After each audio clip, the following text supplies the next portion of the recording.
আমাদের দেশে কিছু লামাযহাবী বাতিল ফেরকা বেরিয়েছে, আহলে হাদিস নামক বাতিল ফেরকা বেরিয়েছে, যারা ওসিলাকে নবীর শাফায়াতকে অস্বীকার করে, ঠিক কিনা?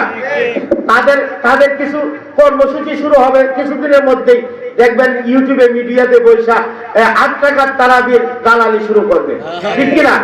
আমাদের আকাবিররা আমাদেরকে 20 টাকার তারাবির প্রশিক্ষণ দিছে, কিন্তু এখন দেখা যায় কিছু নাফিজ বাইরিছে আমাদের ইবাদতের মধ্যেও কাটাকাটি শুরু করছে, ঠিক কিনা? 20 টাকার তারাবিরে 8 টাকার তারাবি পড়ার জন্য মুসল্লিদেরকে বাধ্য করে, 3 টাকার বিথিরে 1 টাকার বিথির আদায় করার জন্য মুসল্লিদেরকে বাধ্য করে। মনে রাখবেন মুসলমান, এদেরকে ইত্তেবা করা, অনুসরণ করা আর কাফের মুশরিককে অনুসরণ করা একই, ঠিক কিনা? মনে রাখবেন, দাড়ি টুপি জুব্বা দেখি তোরা যায় না বাবা। 61 হিজরি পর মুসলমান 2 ভাগে বিভক্ত হয়ে গেছে।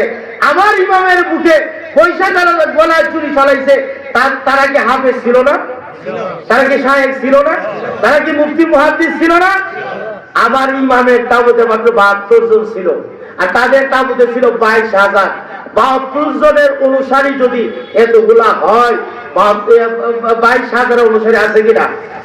হ্যাঁ, দেখবেন অতি কৌশলে আপনি মসজিদে ঢুকবেন, প্রথম দেখবেন আপনার সাথে মিলাদ কিয়াম করবে, প্রথম নবীর নূর মানবে, প্রথম নবীর গায়েব মানবে, প্রথম আল্লাহর ওলিদের শান কালাম স্বীকার করবে। আস্তে আস্তে 2-3টা মানুষ, 3টা থেকে 4টা 10টা একটা দল বড় করেই তাদের চেহারা আমাদের সামনে প্রকাশ করে, ঠিক কিনা? অতএব এই ধরনের বাতিল ফেরকা থেকে দূরে থাকতে হবে, এই ধরনের বাতিল ফেরকা থেকে দূরে থাকতে হবে। আপনাদের প্রতি আমার অনুরোধ থাকবে, রমজান মাসে 20 রাকাতের পিছনে নামাজ পড়বেন, তারাবির নামাজ 20 রাকাতের পিছনে পড়বেন, 3 রাকাত বিথিলের নামাজ পড়বেন। আরো অনুরোধ থাকবে, রমজান মাস গুনাহ মাফের মাস, আপনারা ওই মাসে আওবিন নামাজ পড়বেন, এশাকের নামাজ পড়বেন এবং তাহাজ্জুদের নামাজ পড়বেন।